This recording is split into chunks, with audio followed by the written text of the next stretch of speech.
How's y'all weekend? Everybody good? Anybody learning anything in this class? I'm just out of curiosity. Just all review for you guys up to date. So like, yeah, I saw this in lab. I saw this in another course. Alright, alright. Here's the usual objectives, right? Which is kind of referring back to for testing purposes. Oh, alright. So we're talking about hypercoagulable states. What does that mean? Hypercoagulable. Yeah, more likely prone to clots, right? Prone to coagulation. What happens to the body when we start to have this hypercoagulable state? What happens when we're prone to clots? What happens when we throw clots? EBTs, PEs, right? That's kind of the bottom line of a lot of this stuff, right? All right. So we're going to talk about conditions that predispose our patients to clots. Yep. There you go, the usual coagulation, yes, got it. More prevalent examples, all right? Stuff we're gonna talk about. Protein C, protein S, the antithrombins, factor V latent, antiphospholipid syndrome, all this stuff. When to consider. Right. Who do I worry about this in? What subset of the population? People with a strong family history, okay, maybe, right? First clot, first VTE before age 50 in a patient that you wouldn't suspect. And when I say that, if I have a 30-year-old female who's on oral contraceptives who just flew 18 hours from the Philippines and she threw a clot, am I like, that's bad? That's abnormal? That's, right? What do you think about that patient? Right? So there was a reason behind it, right? Versus somebody with an unprovoked, right? Recurrent. Is this somebody who's had multiple? And then does it pop up in an unusual spot? Portal vein, mesenteric veins, those aren't typical for throwing these clots. And then if they get exposed to warfarin, we'll talk about warfarin-induced skin necrosis, and then multiple miscarriages. So those are red flags for you. Those are patients that, hey, maybe I need to go look and see if there's something else going on. World famous coagulation cascade you guys got memorized. All right? So this is a good one to take a hard look at when we talk about this stuff. Because the other thing on this one is it shows you where your protein C and where your protein S, right, antithrombin, where all these things take effect. And what's the job of protein C, protein S? Yeah, so that's your stop, right? That's the body clot, and I need a way to turn that off. I need a way to reverse that. And that's the function of your protein C, your protein S, your antithrombin. You can kind of follow through protein C and S, right? Factor 8A, factor 5A is where they put the brakes on. And then antithrombin, 10A and 2A thrombin. I have no idea what this says, but okay. All right, overview of management, kind of the same deal. Okay, breaking it out, who do I worry about? And then how am I going to deal with it? All right, so the hereditary thrombophilias. All right, protein C, warfarin skin necrosis. So the path is protein C inhibits what? What two factors? 5AA, right? So if I have a deficiency in protein C and I can't turn these off, what's going to happen? What happens to your clotting cascade?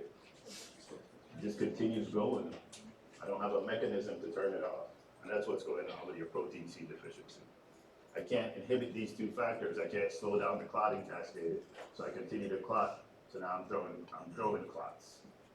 And I'm setting this patient up for DVTs and PEs.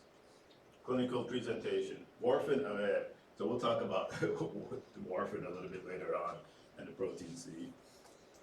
Skin necrosis, yep, after warfarin, we'll talk about that specifically. And here diagnosis, so I suspect something in this patient, I'm gonna go get a protein C level on it. And we'll talk about the significance of warfarin here. So warfarin and protein C, the relationship. What's warfarin? What's the job of warfarin? Anticoagulation. Right. How does it work? What factors is it taking out? Vitamin K dependent factors. The problem is, it also knocks out protein C. Right? And it knocks out protein C before it knocks out your clotting factors. So now relative, you have more clotting factors than you do protein C, so you become hypercoagulable. All right, there it is, protein C and protein S. In order for protein C to do its job, it needs what? Protein S. Right, they work together. And then there's your antithrombin working on your thrombin. Any questions with protein C?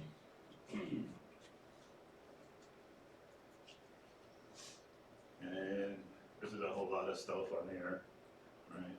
So vitamin K, you guys know this, we talked about what two factors it affects. Is it inherited, right? Or are you in a disease state where it becomes on, right? Is there a liver problem? Am I in DIC? There's the prevalence, so, you know.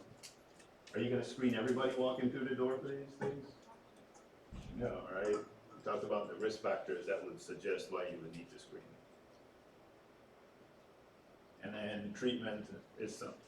Don't get wrapped around the treatments on these, right? Because the treatment is, hey, they're likely to clot, so they need some sort of anticoagulant, right? And then depending on that patient and their other risk factors, some hematologist, you're gonna sit down with these people, right? And you're gonna refer them, oh yeah, this protein C deficient patient, I'm gonna manage that patient on my own. Good? Good? Probably not good. Send them to a hematologist, right? And they can kind of figure out what sort of anticoagulation they need to be on and then when. All right. Everything we just said about protein C kind of applies through for protein S, right? Because in order for protein C to work and do its thing, you need protein S. So it's the same pathophysiology, basically. And again, who do we worry about? DVT, PE, young patients, recurrent. If I need to figure out if they have it or not, I need to go check in for that particular function of that assay.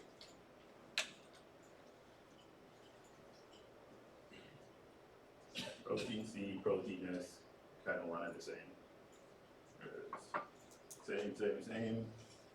Again, DVTs, PEs is how they present. All right. Any question on protein C and protein S? You know? So the warfarin initially inhibits the protein C, which makes you increase risk of clots. But ultimately, you are going to still have an anticoagulable state with warfarin. Yes, ultimately, right? So when warfarin is done doing all its thing, the end state is now it's an anticoagulant, right? But what happens is protein, and we're going to talk about this specifically now when we talk about warfarin and new skin necrosis. But again, so protein C, and then on one side, and all your clotting factors on the other side, right? Warfarin's going to work on both. But first, the short life, the half-life of protein C is a lot shorter. So it kicks out the protein C. So now I don't have that break, right? I don't have that mechanism to slow down. So all these other clotting factors are still present until the warfarin kicks in on them. So it takes out the C, takes out your break before it takes out your clotting cascade, right? All right. Transient hypercoagulous state after warfarin administration. This is what we're talking about. So warfarin, we said, hey, works on your vitamin K dependent factors, which protein C and protein S is also vitamin K dependent, right? So warfarin knocks out your protein C and your protein S. So warfarin is it's gonna knock out your break before it knocks out the coagulation factors. So in that interim, that period of time before it starts affecting the coagulation factors, because you're low on protein C, you're more likely to throw a clot. Okay. Leads to thrombus formation, yep, skin, small vessels, got it. Typical presentation on this, right? And we'll show a picture in a second. Development of demarcated areas of purpura, skin necrosis. Lesions 3 to 10 days after the warfarin. Warfarin is your problem set. Stop your warfarin, replace the vitamin K, sure. Right? So I need to add some protein C concentrate. All right. So again, it's just a question of half-life. Warfarin is going to knock out your protein C. Right? If I don't have protein C, whether it's inherited, as we talked about earlier, or in this case acquired, I'm more likely to clot. Eventually, warfarin will take out your coagulation factors. Everybody good? Kind of impressive if you see stuff like that, right? Like, oh crap, maybe I need to do something about that. And again, you're throwing these clots in the small vessels, throwing clots towards the skin, you get these areas of demarcated purpura. Get that necrotic skin, right? Because I'm not getting any oxygen, I have all these clots blocking these vessels to that area. So my skin necrosis. Pretty impressive. All right. Any questions on that one? Man? No, sir. Okay. Just checking. This is going way too easy. Like, I don't know what's going on here. Any of you guys got this stone cold? Somebody said this was a very smart class, so I need to be careful. So I just got a question. Go for it. Will you pull up protein C before you start sending warfarin? No. It's so rare, right? And that's why I kind of talked about in that early one. These are the subpopulations where you go screening, right? Because you screen however millions of people to find one, right? It's so rare.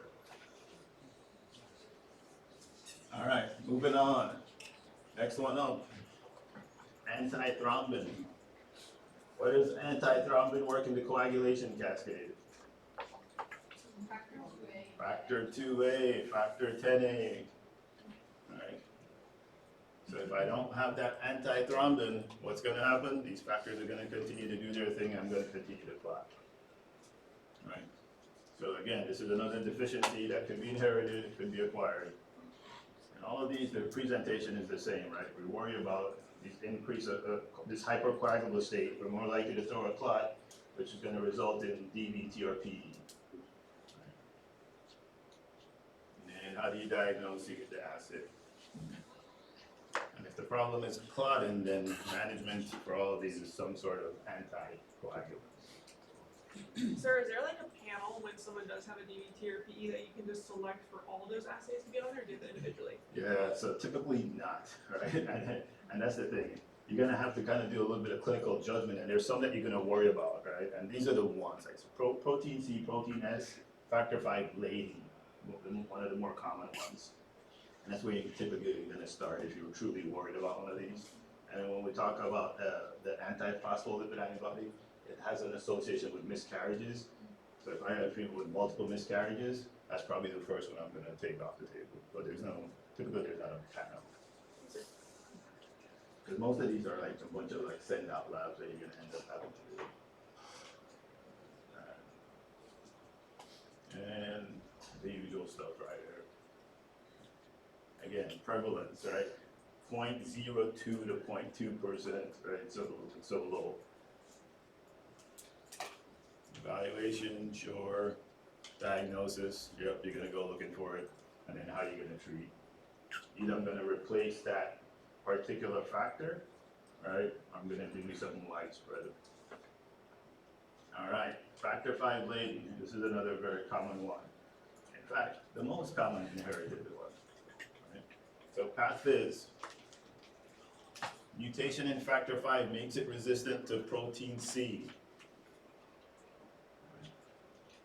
So what does protein C normally do with factor V? Right, that's the break.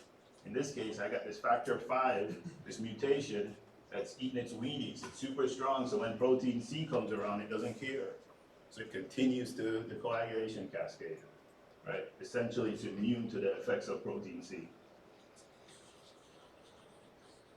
Clinical presentation, yes, DVT, PE, unprovoked, got it. If I want to diagnose this, yes, I gotta go find that factor. And it's a clotting disorder, so how am I gonna manage it? Some sort of anticoagulation. Right. Simple enough. Any questions? Is this a gene mutation you could overcome by adding protein C? By adding protein C, no. As mentioned by the Yeah, so the protein, it doesn't care about the protein C. It just doesn't. It just doesn't care. It sees protein C, it says, so what? Right, it's completely, it's immune to the effects of protein C. I can't overwhelm it. Sir, what kind of anticoagulant would you choose for these patients since like warfarin probably isn't the good choice for them? Eats the bejesus out of me. We'll see this, but a lot of these, and this is why too, right, as we talk about some of this stuff, why depending on a bunch of other factors, right, and then when they are at high risk, are they doing stuff that's gonna increase their risk? Is this a patient now that's gonna get on an airplane and travel for 18 hours and sit there, right? And that's why they come up with these different regimes for them. But again, a lot of these also depend on how, like when we talk about some of the disease states, right? How much of the factor is active versus how much not. And it's not always the same across the board for every patient. Right?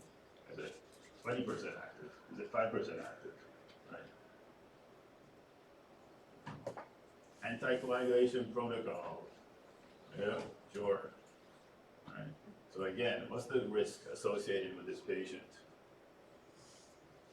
Are they on contraceptives, a postpartum period, right? Is there other things that's triggering it that would say, hey, you know what, I need to do something about this?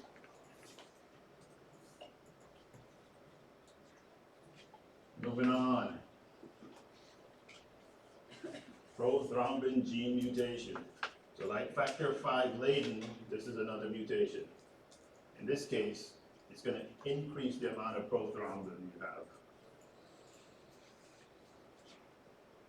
Unprovoked VTEs, yes, and this is the mutation. That shows up on PANS sometimes. If you see that mutation, don't be surprised. So all this does now is, hey, this is my normal level of prothrombin. With this particular mutation, I produce more prothrombin. If I have more prothrombin in the system than normal, then I'm more likely to throw a clot. Make sense?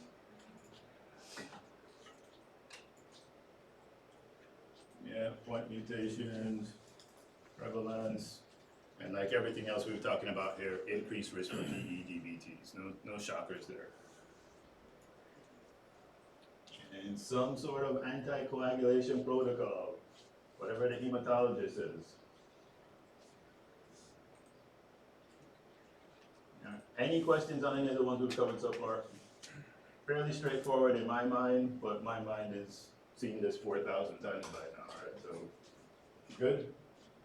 All right, keep driving on. I see north to south. Next one, APS, autoantibodies. So these are a couple of them. They actually come in 3 different flavors. Where do you find phospholipids? Yeah, cell membranes, right? All over. So again, like everything else we're talking about here, clinical presentation, DVT, PE. What makes this one different, it also has some relationship to this, recurrent miscarriages. Right. Part of it too, it also affects, not to get too crazy about trophoblast cells that work for implantation of the placenta. Right. So antiphospholipids, I got a young patient, multiple miscarriages, you don't know why, right? Something to consider. Here, management with warfarin, and it says avoid DOACs, so that's a little bit controversial still, and there's a bunch of literature out there right now fighting over, right? The right answer, if you're going to start this patient on something, is it's warfarin. This just depends on a bunch of different factors, but there's still a lot of literature, a lot of fight going on that. All right. Autoimmune. Again, autoimmune things often run together, right? Disorder, yes, vascular thrombosis, pregnancy complications, placental insufficiencies. Not everybody has this problem set. And again, might be associated with SLE. Not uncommon to see people with autoimmune conditions have another autoimmune related condition.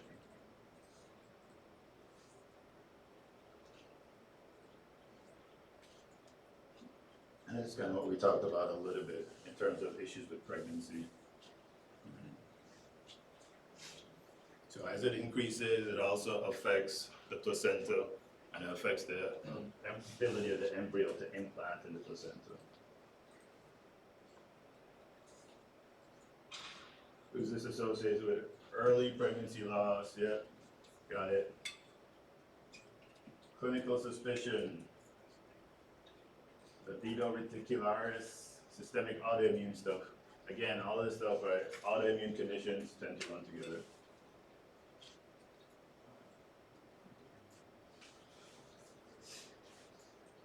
Alright, I gotta take this. My XO is calling me up. Give me take 5 minutes, guys.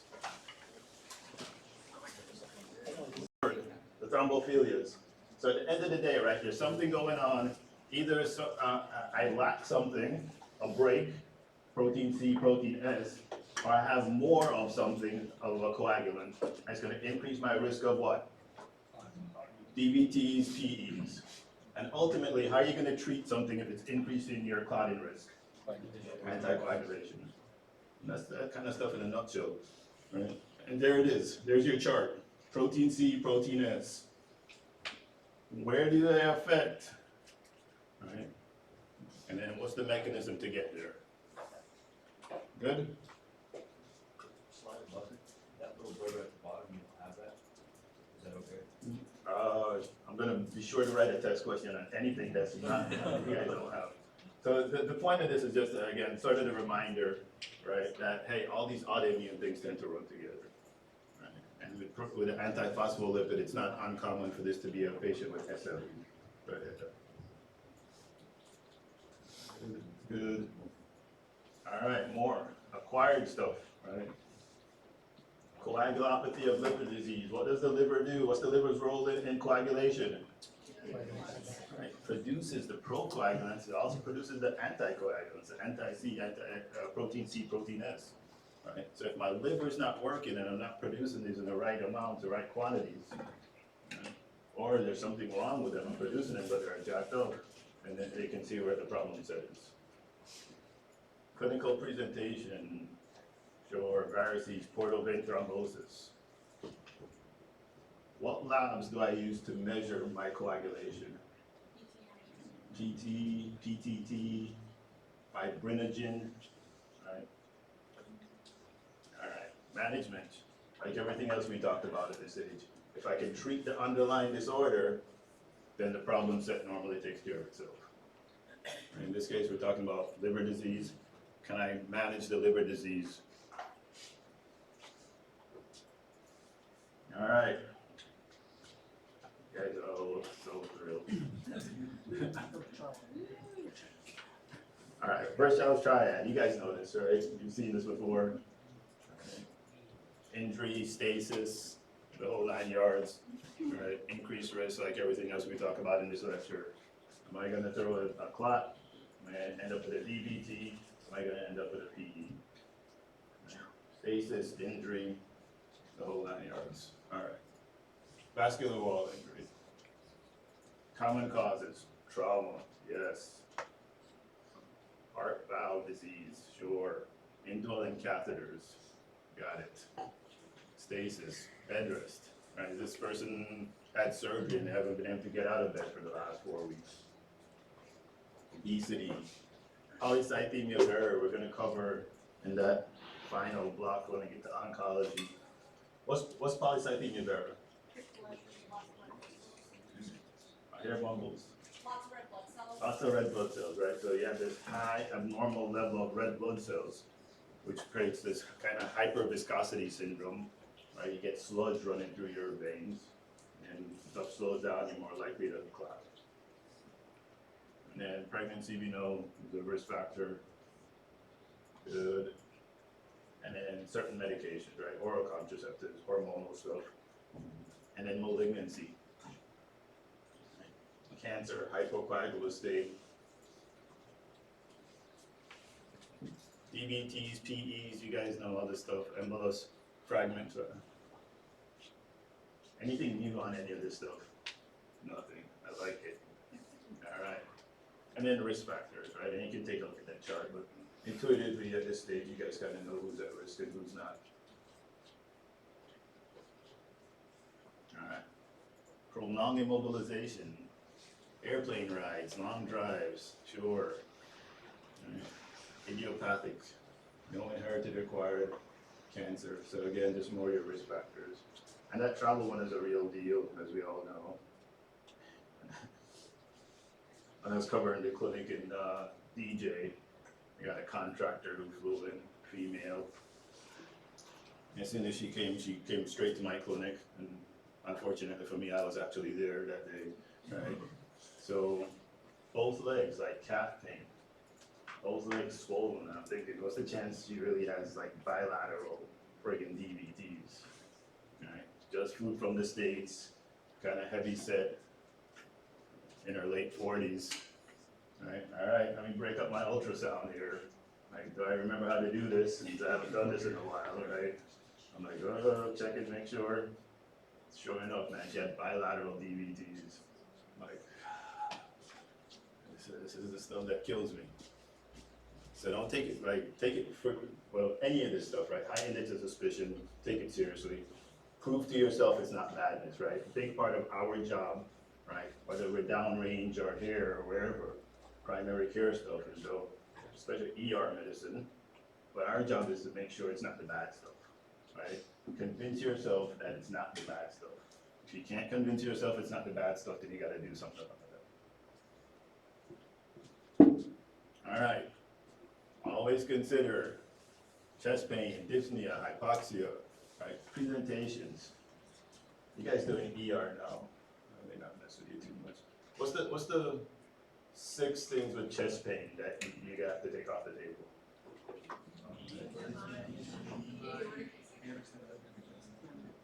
You guys heard PetMac?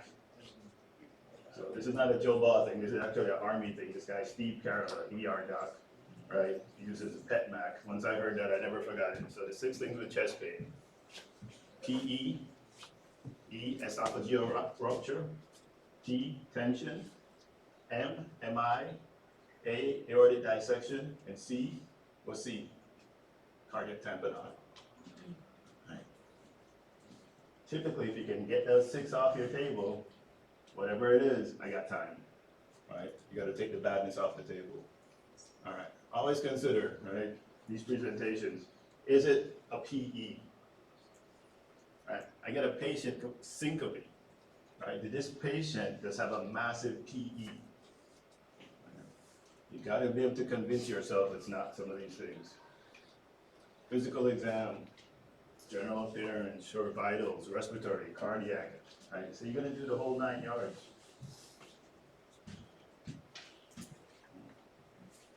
Clinical findings. What do we suspect? Clinical findings on a DVT. Right. Unilateral, right?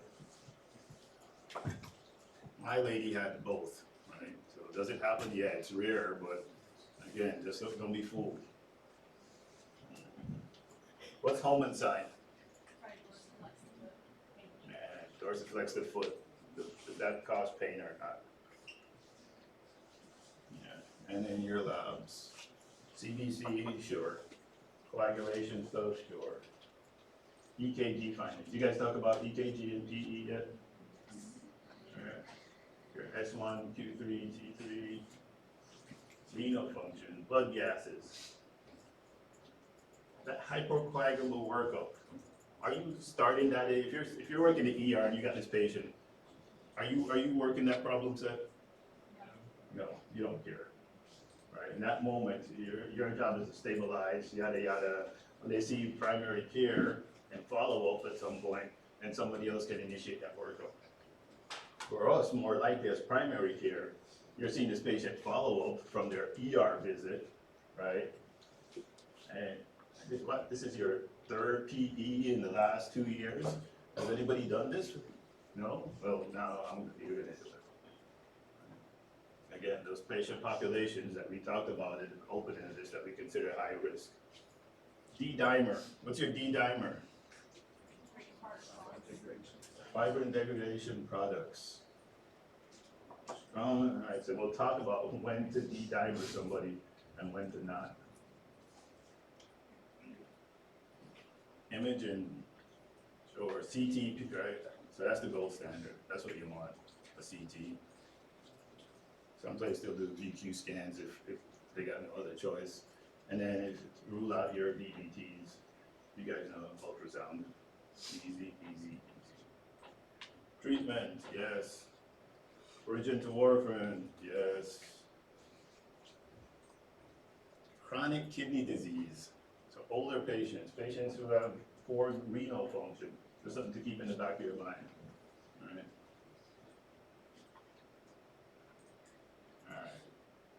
And then anticoagulation and choice, sure.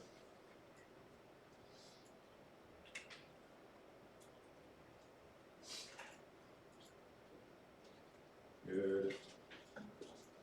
First unprovoked, yep. D-dimers, cancers, yes. Nothing there. End of the day, hey, if you're seeing this patient multiple times, probably should see a hematologist. Usually ER, you're gonna treat them, get them taken care of, send them up to the ward, and let them be somebody else's problem for a minute. And you can kind of follow this pathway here, compliments of UpToDate. Have you guys used UpToDate? Greatest thing ever, right? Tell you, man, straight out of here, I lived on UpToDate. I can't read that, so I'll be sure to write at least 5 test questions from that. I can't make that out. DVTs, you guys know this, so you got a clock someplace. We talked about the Rorschach's triad, what's your risk factors, right? Presentation, unilateral leg swelling, Home sign, if you get it, great, but again, low sensitivity. If it's not there, I'm not gonna hang my hat on Home sign, right? You guys talk about physician gestalt, your gestalt? Yeah. What's your gestalt? It's gut feeling, right? And you're gonna develop that as you go. And you're gonna have some patients walking through the door, you go, yep, that's a PE. Yep, that's a DVT. Yep, that patient's having an MI. You're gonna develop that gestalt, that sense like you've seen this before, right? And that matters, because sometimes your gestalt weighs more than whatever test. So if I get this test and it's negative, but my gestalt is telling me, like, you know what, this is badness, right? I'm trusting my gestalt in that case, right? D-dimer, high sensitivity, low specificity. Ultrasound, yeah, you guys know this, and then, got it. We're gonna need some sort of anticoagulation for DVT. DVTs, upper extremity DVTs. We don't often think about upper extremity DVTs, but they occur. Right? Again, something not right, you gotta convince yourself it's not badness. So I see this patient, I'm gonna send her home and say, go follow up with your primary care. Yes? No. Hopefully no, right? All right. Clinical findings. Shortness of breath, tachycardia. What do you think is the most common presentation for a person with a PE? Dyspnea, what else we got?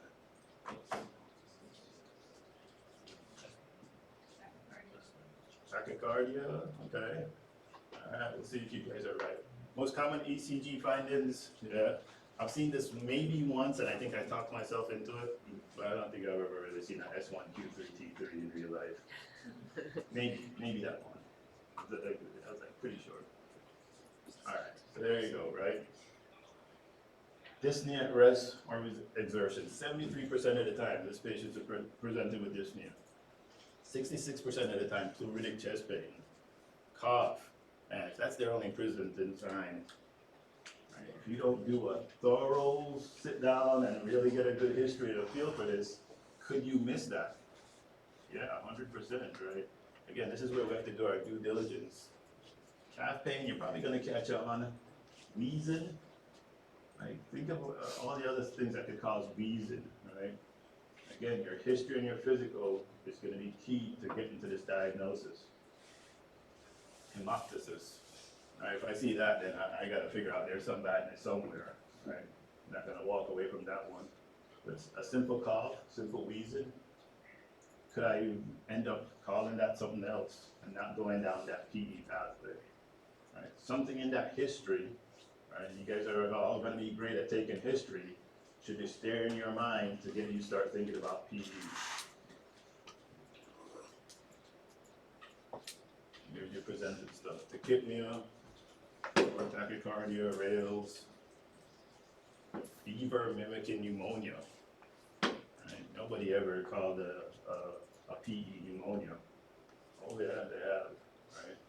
So again, it's just doing your due diligence. There's your wonderful EKG, your S1, Q3, T3. Again, this is like textbook stuff. PEs don't necessarily read the textbook though, right? You don't often get so lucky. Wells criteria, what's Wells criteria? You guys had to have covered this in like pulmonary. So this is kind of like, you're gonna talk about your gestalt. Wells criteria kind of takes that out of the way, right? So Wells criteria, all of these symptoms, you come up with a score, right? And depending on what that score is, it kind of tells you, hey, what's the likelihood of this being a PE? What's the likelihood of this DVT, right? What's the likelihood of badness? And there you can kind of see. So if your score is less than 2, they're low risk. 2 to 6, intermediate risk. Greater than 6, high risk. 0 to 4, PE unlikely. Greater than 4, yeah, I'm pretty concerned they have a PE. We use this all the time. Right? You're going to use this in clinical medicine. Kind of going back to our D-dimer. If their Wells score is less than or equal to 4, meaning low suspicion, PE unlikely, you get your D-dimer. At that point, if your D-dimer is negative, you've done your workup for PE. You're good. Now, if your Wells criteria is greater than 4, meaning you suspect they have a PE, are you going to get the D-dimer? Yes. No. Right, and the reason you don't mess with the D-dimer, because I don't care what that D-dimer says at that point. Even if that D-dimer comes back negative, in my mind, this patient still has a PE. So at that time, the D-dimer is just going to confuse whatever you're doing. Right? Don't let the D-dimer, negative D-dimer, in a high-risk patient cause you to stop your workup. Right? Your gestalt is this patient is badness. Your Wells criteria confirm that because it's greater than 4, this patient has badness. A negative D-dimer in that case is just going to confuse you. So don't even get the D-dimer. Good? All right. Diagnostic testing, D-dimer elevated. Yes, CT, your gold standard. Management, anticoagulation, IVC filters. Thrombolysis, massive PEs. All right. You gotta do thrombolysis on somebody. I am. I'm curious, how common is it for a D-dimer to show up negative when the PE is very likely? Yeah. Pretty common. So I won't say it's very common, and part of the reason I can't answer that real well is because under the way we practice now, nobody gets that D-dimer anymore for time. Don't waste your time because it's not going to change your management, right? Because everything else is still screaming PE, right? And it happens enough that they said let's not even do it anymore. All right, anticoagulation. Yep, you guys got all this. Right. And then any anticoagulation, sure, increase the risk of bleeding. I'm not gonna get too wrapped around the treatment of these. These protocols change all the time.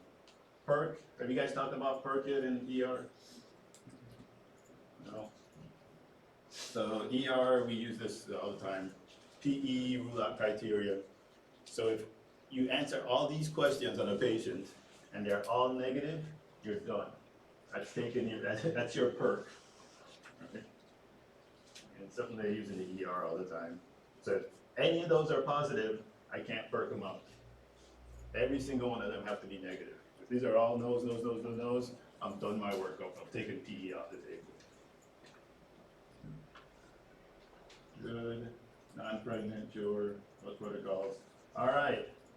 Quick, fast, and dirty. All right. So we talked about the thrombophilia at the onset, stuff that's going to increase your risk. When do you need to work somebody up? All right. And then your protein C, protein S deficiencies. Where in the pathway are these things affecting you? Right. And the presentation and the treatments are all the same, generally, right? They're presented at an increased risk of DVT or PE, and how am I going to manage that? Is some sort of anticoagulant. Antiphospholipid, a little bit different, slightly different mechanism, and associated with what? Pregnancy, miscarriages, right? And PE, DVT, you guys have seen this 12 times by now. All right, any questions? Not so bad. All right, take 10, come back, and we'll hit the last lecture.